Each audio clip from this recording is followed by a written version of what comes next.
O direito é um dado histórico como qualquer produção humana, defendem os especialistas. Por isso ele não se adapta às realidades do tempo. Pelo contrário, evolui junto e com a sociedade. No compasso das horas, dos dias, meses, dos anos e até dos séculos, é normal nos questionarmos qual é o tempo do direito, das leis e qual o nosso direito ao tempo. Eu gosto da acepção que o tempo é uma direção. Você escolhe o ponto de partida e para qual direção olhar. A partir do presente, você olha para o passado ou para o futuro e percorre esse caminho. A gente está acostumado a uma noção linear e exata do tempo, com o relógio, o calendário.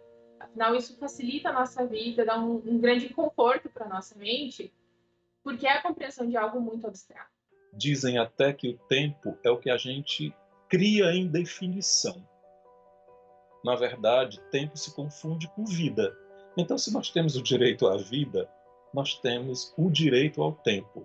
E está assegurado na Declaração dos Direitos do Homem, quando o universo, quando a Terra entrou em guerra. A história da humanidade foi construída com o passar do tempo. O tempo é construído de milênios, séculos, anos.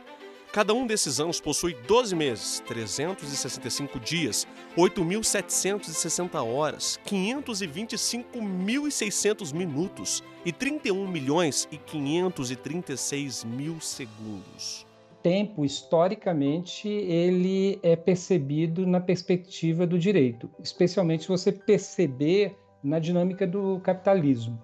Então, com mais destaque para os séculos, final do século XIX e início do século XX, principalmente, o tempo passa, sim, a ser tratado nessa dimensão. Tempo e espaço são muito tratados na dimensão jurídica. Eu não diria que o direito muda para se adequar às necessidades da sociedade, porque se eu falasse isso, eu estaria pressupondo que o direito é um ente, né? E que ele tem alguma vida própria.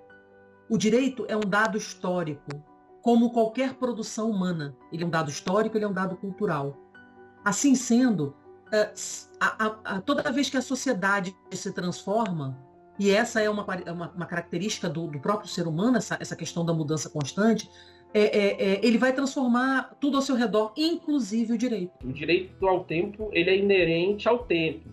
E quando que o tempo foi instituído? A partir do momento que o ser humano começou a pensar sobre ele. Então, assim, o marco do tempo, o marco do direito, do tempo e direito, é o próprio ser humano. Se a gente tomar como exemplo Portugal, a unificação de Portugal, né? Século XIV ali. Portugal vai tentar tomar para si, e essa vai ser um dos fatores da unificação, as regras. Porque as regras eram todas difusas, os senhores feudais aplicavam conforme queriam. E para o Estado funcionar, ele tem que ter a regra na mão, ele tem que ter o direito. Ele tem que ter o direito de impor o direito. Então, se a gente for pensar nos marcos histórico-políticos do Brasil, quer dizer, Brasil colônia, Brasil império, Brasil república, república nova, ou qualquer subdivisão que nós possamos fazer, eles não são suficientes para a gente dizer que eles rompem totalmente com o seu passado. O direito deste período rompe totalmente com o seu passado. No Brasil, não há revoluções no direito. O direito ele acompanha a evolução social. Isso significa que não é uma matéria engessada. Então, a Constituição escrita que nós temos de 88 não é a mesma que temos em 2020. Lógico. Se nós formos ver a Constituição de 1988 em comparação com a Constituição, com as constituições e emendas do período da ditadura, você vai ver ali rupturas, porque nós estamos falando de ditaduras civis militares que têm uma tendência à centralização do poder, né? E uma Constituição de 88 que tem outro perfil, né? Vamos ter rupturas também, eu diria mais fissuras do que rupturas, quando nós vemos algumas mudanças sociais que vão bater, né, na legislação, como é o caso, por exemplo, se nós compararmos o Estatuto da Mulher Casada do final da década de 60, né, no Brasil, e a própria Constituição de 1988. Né?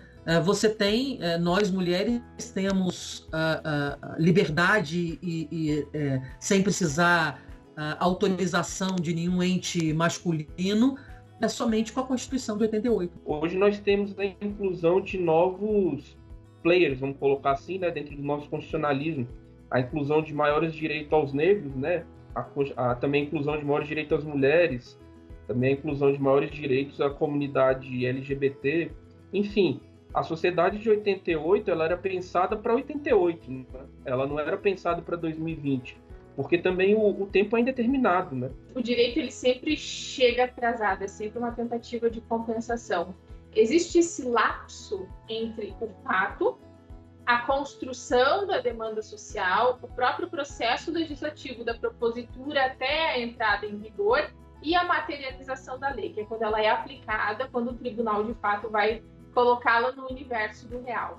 A internet trouxe uma nova dinâmica para a nossa Constituição e também para a sociedade em geral. Então, as interpretações também que nós tínhamos sobre liberdade de expressão, sobre aqueles direitos básicos individuais, né, a sua privacidade e tudo isso, ele está cada vez mais também sendo pensado para evitar tanto o avanço excessivo do Estado em regulamentações, como também do próprio particular, para não interferir de forma prejudicial na vida alheia e nós termos uma internet segura para todos os lados. A lei se adapta ou tenta se adaptar, mas a dinâmica dos fatos, a atual urgência e esse nosso cotidiano que se acelera sempre faz com que a lei, de alguma forma, chegue tarde para grande parte das demandas, isso sem contar o próprio tempo processual. A lei de cotas, o que acontece com ela?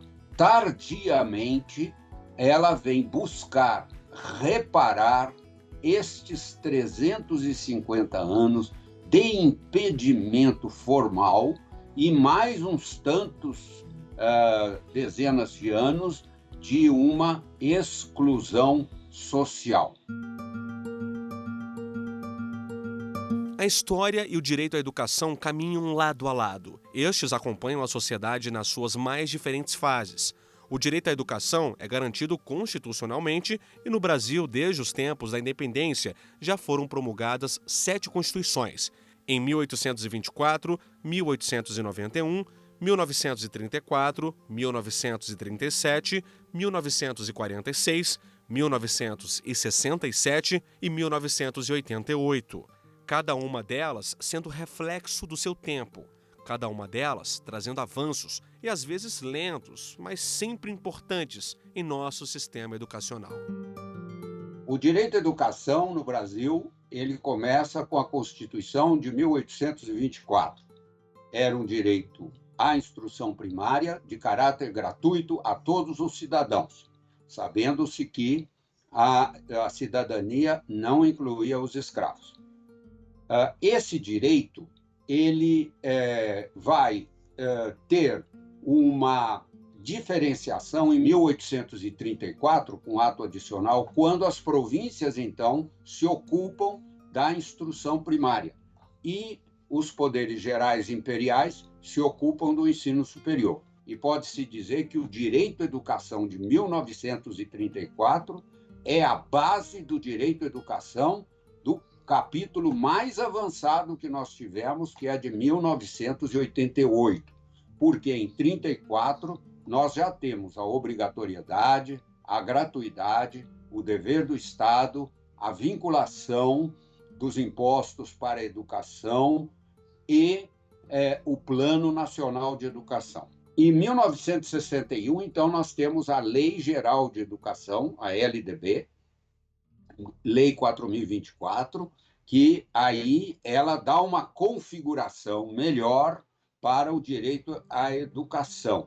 Aí nós temos, então, finalmente, a Constituição de 88. A Constituição de 88 recupera a de 1934 e dá avanços significativos.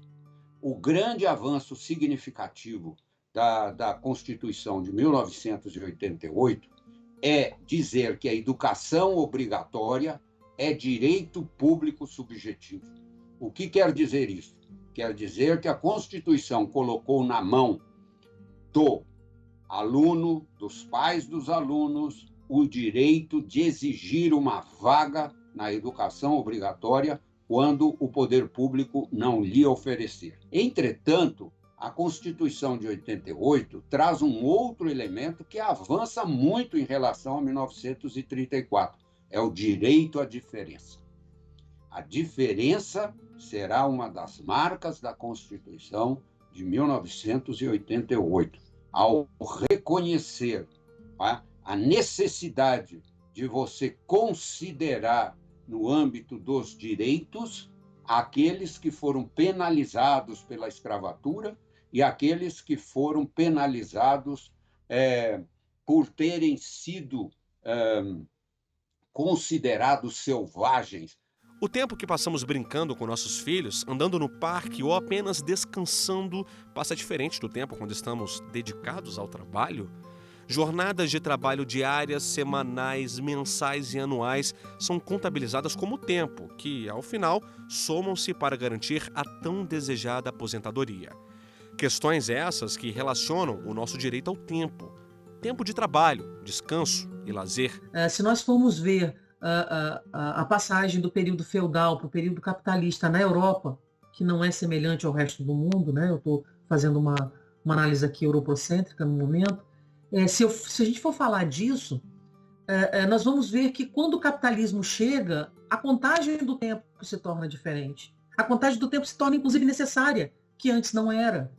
Né? Então, quer dizer, e aí você tem, inclusive, o relógio como sendo um elemento de status quando esse capitalismo se torna vitorioso. Né? Eu, pessoalmente, diria para você o seguinte: o tempo vira um bem jurídico com o advento do capitalismo. E, mais especificamente, depois da Revolução Industrial. Anteriormente, havia uma excessiva violência direta sobre quem trabalhava e o tempo não se pensava. Quanto trabalha um escravo, um escravizado ou uma escravizada no modo de produção escravista? Isso pouco importava. Trabalhava enquanto pudesse ser aproveitado para fins de aumento de riqueza do seu senhor. Era isso que era o caso. Então não havia proteção ao escravizado, à escravizada, no feudalismo e assim por diante. Então, durante o final do século XIX, início do século XX, percebendo a necessidade de uma proteção jurídica para que essa divisão do trabalho, divisão social do trabalho, se realizasse de uma forma melhor efetivar a produção, houve uma quantidade significativa de direitos ligados ao tempo e ao espaço. De alguma forma, o tempo como um bem, nessa terminologia, ele vai entrar na categoria econômica, seja imediata ou imediata. Não à toa que a gente fala que tempo é dinheiro. E, juridicamente, conforme as teorias clássicas, os bens eles têm valor segundo a sua raridade e a sua utilidade. E o que temos de mais raro, senão o tempo? O direito ao trabalho dentro do Brasil, ele é um direito plenamente estabelecido? Não. Por quê? Quando nós vamos aos rincões do nosso país, né, em Brasis, né, municípios, são Brasis dentro do próprio Brasil, nós conseguimos enxergar que os direitos básicos não foram conferidos. Quando falando de direitos básicos, falando de direito à saúde, ao saneamento básico. Então, o direito ao trabalho, para essa sociedade onde não tem esse básico, é um direito que, além de não ser alcançado, ele não é pensado. Logo após a organização dos sindicatos, onde se trabalhava 18 horas, 20 horas para os outros nas indústrias, existia, né, o movimento operário de queremos tempo para estar com nossa família, queremos tempo para tomar banho, queremos tempo para a gente se alimentar. E isso resultou nas nossas leis trabalhistas. A Consolidação das Leis do Trabalho, a CLT, foi instituída em 1943. De lá para cá, já se passaram 78 anos. A ditadura, no final dos anos 60, início dos anos 70, por exemplo, você começa a ter a desconstrução da CLT, porque a CLT é de 43. Até 43 você tem um nível, até o final da década de 60 você tem um nível de proteção. Com a ditadura você começa a ter um nível de fragmentação, com terceirizações, com possibilidades de terceirizações, de alguns contratos de prazo determinado. Com isso você vai diminuindo o nível de proteção.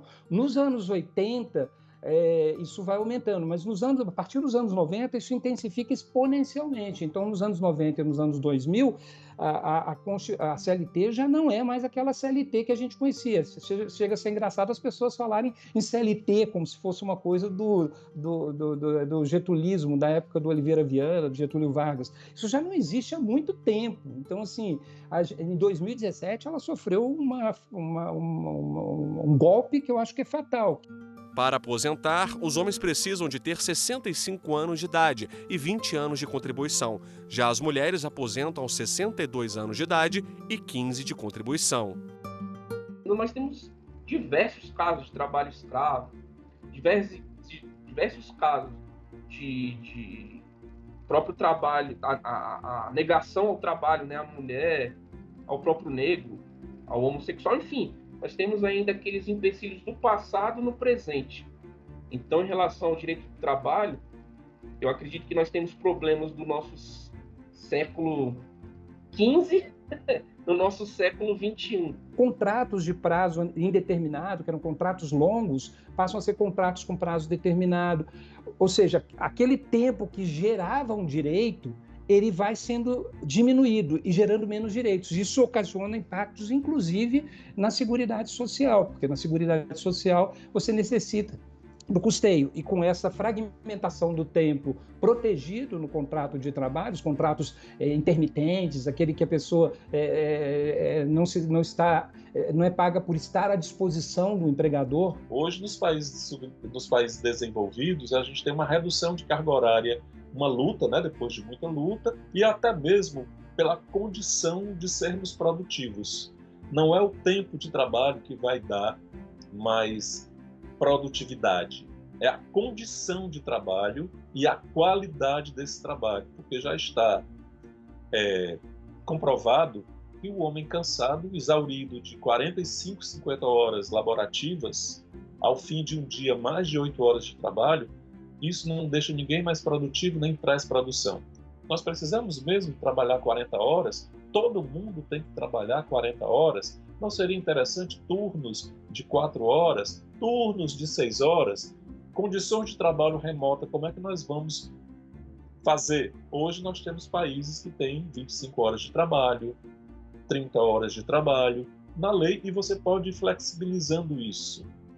E isso não acarreta prejuízo. Se você for ainda para aplicativos, para esses aplicativos de alimentos, de restaurantes, você vê quanto o trabalhador acaba sendo explorado, porque ele, além de ficar à disposição, ou seja, o seu tempo estar à disposição, ele não é pago necessariamente pelo tempo à disposição, mas pela entrega realizada. Ele tem que levar sua bicicleta, sua moto, enfim, ele entra ainda com custos pessoais. Então, o tempo nesse trabalho, nessa flexibilização que aconteceu, ele tem sido cada vez mais desprotegido em toda a dinâmica. Eu acho que nós teríamos hoje que ter uma legislação mais aprimorada no sentido de não do uso do tempo dos indivíduos, que essa é uma questão individual, mas sim do uso do tempo dos indivíduos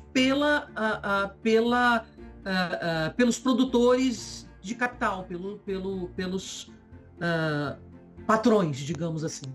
Porque, veja, se você gasta o seu dia inteiro numa rede social, é uma questão sua, né? Se você se tornou o rei ou a rainha da procrastinação, é uma questão sua. Você vai resolver com o chefe, com o professor, etc. Essa é uma questão.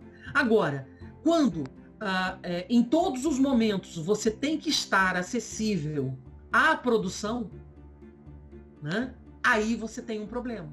Você tem um problema porque você tem um rompimento tácito do tempo individual e um rompimento explícito do contrato de trabalho, porque você não tem hora para parar. A palavra ócio tem origem do latim ótio, e que significa não fazer nada. Mas com o ritmo de produção capitalista que vivemos, é possível praticar o ócio? Temos direito a esse tempo de descanso para fazer absolutamente nada? Em nossa sociedade, em que time is money, ficar parado significa menos dinheiro no fim do mês, ou ainda nenhum dinheiro. O trabalho que dignifica o homem também precisaria do descanso que o recompõe. O lazer começa a ser algo deste século. o lazer começa a conversar com a possibilidade do autotelismo.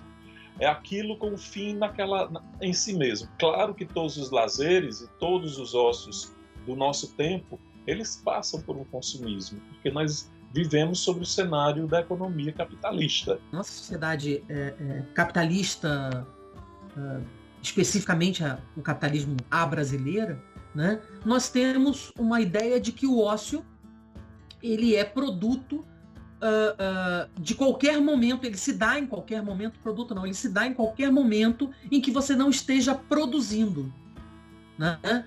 E o que é bastante estranho, porque você remonta à questão dos romanos, né? Porque você está trabalhando, então você está produzindo para alguém, né? Pode ser para si ou para alguém, ou você está estudando, então você está produzindo.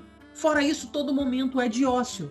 Porque o sujeito que vive acelerado, cumprindo horários, ele não tem tempo da criação. E esse tempo da criação e recriação é o tempo do ócio. E hoje, com todo essa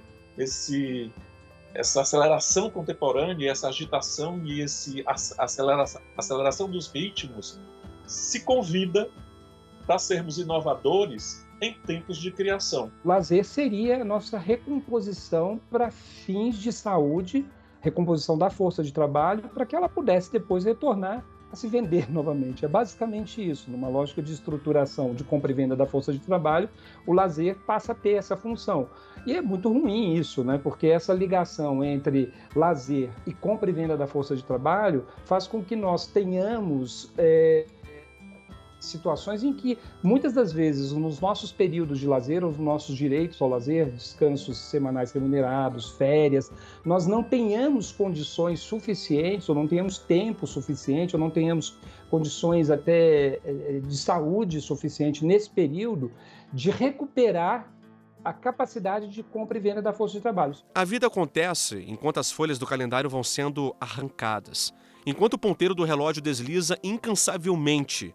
Um dia agitado ou um dia calmo terá a mesma quantidade de tempo. Já dizia o cantor, o tempo não para.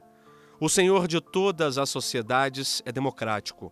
O dia tem 24 horas para todos, seja você um jovem cheio de energia vital, um idoso experiente ou uma pessoa que cumpriu pena na justiça. Cumpri medida socioeducativa no Distrito Federal de 2007 a 2012, passando por todas as medidas socioeducativas. O tempo passava diferente. Por quê? Porque essa percepção do tempo para quem está envolvido nesse mundo é de que tanto faz, entendeu? No momento que era para estar estudando, trabalhando, colecionando boas amizades, eu estava fazendo tudo aquilo que eu não devia, né? E colecionando para mim memórias de um tempo que foi perdido para mim. Infelizmente, o presídio é um calabouço de tempo perdido, entendeu? O presídio, as unidades. Então, nesse calabouço de tempo perdido, você perde as suas esperanças. Bom, para eu chegar hoje como embaixador da juventude na ONU, nós estamos falando de uma história aí de 9 anos de muita luta, né? Viajei para a Argentina pela Igreja Adventista do Sétimo Dia para poder estudar teologia. Depois de 4 anos aí na luta, me formei, voltei para cá, para Brasília, e tive a oportunidade de me inscrever no programa Embaixadores da Juventude, onde com mais de 700 jovens eu fui um dos 22 escolhidos, e foi um privilégio, assim.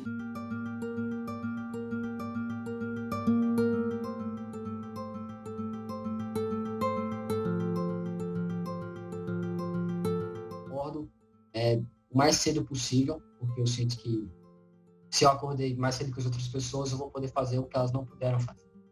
E aí, não como se fosse uma competição, mas como se fosse uma busca pela performance máxima em todos os aspectos. Esse fato de acordar muito cedo possibilita que eu tenha uma visão ampla sobre o meu dia. E, se eu acordo cedo, eu vejo como é que o céu tá. Tipo assim, se o céu estiver todo nublado, você já vê de cara que vai ser um dia mais introspectivo, mais frio, você já vou direcionar meu dia para uma atividade mais acadêmica e algo mais recluso. Agora, se eu ver que está um céu límpido, eu vou falar, cara, hoje eu vou dar um corridão ali, vou pegar a bicicleta, vou fazer isso. Você não pode reclamar que não está tendo tempo, sendo que você acorda meio-dia todos os dias. Não tem como você tem que buscar essa coerência, o tempo ele não para. A questão é que o caos refletido na sociedade pelas atitudes de cada pessoa não é falta de tempo, é falta de direcionamento. A velocidade importa muito menos do que a direção. Efetivamente aposentado há 26 anos, que eu me aposentei em 94. Porém, parei de trabalhar só em 2009. Eu entrei no DCT em 13 de janeiro de 1961, quando eu tinha 14 anos e quase 2 meses de idade. Eu, por exemplo, só tive uma carteira de trabalho, só os Correios. Quando eu entrei, era DCT, entrei como mensageiro. Por volta de 1968, por aí, eu passei para carteiro. E quando eu saí, em 2009, eu estava como contador. Então, foram 48 anos e alguns meses de trabalho. Então, hoje, a minha vida na parte da manhã, eu fico em casa, cuido de algumas coisas. Todo dia à tarde, eu venho para a associação, onde a gente tenta ajudar colegas de várias partes do Brasil em alguns eventuais direitos, junto ao INSS, junto a outros órgãos. Então, esse trabalho da parte da tarde é um trabalho voluntário, ele não é remunerado. É vivê-la intensamente, fazer tudo que deve ser feito, olhar para outras pessoas, não só para dentro de si, e quando você faz isso, você se sente mais útil, mais feliz, e sempre pensar que um dia vai ter que parar de trabalhar num emprego formal e viver, tentar sobreviver, viver uma outra vida pós-emprego com uma condição realmente de fazer aquilo que gostaria de ter feito antes, que não fez porque tinha um trabalho intenso. Então, eu hoje me sinto realizado porque tenho uma família feliz, faço aquilo que eu gosto de fazer e pensar no dia de amanhã, como se amanhã também fosse um dia muito bom.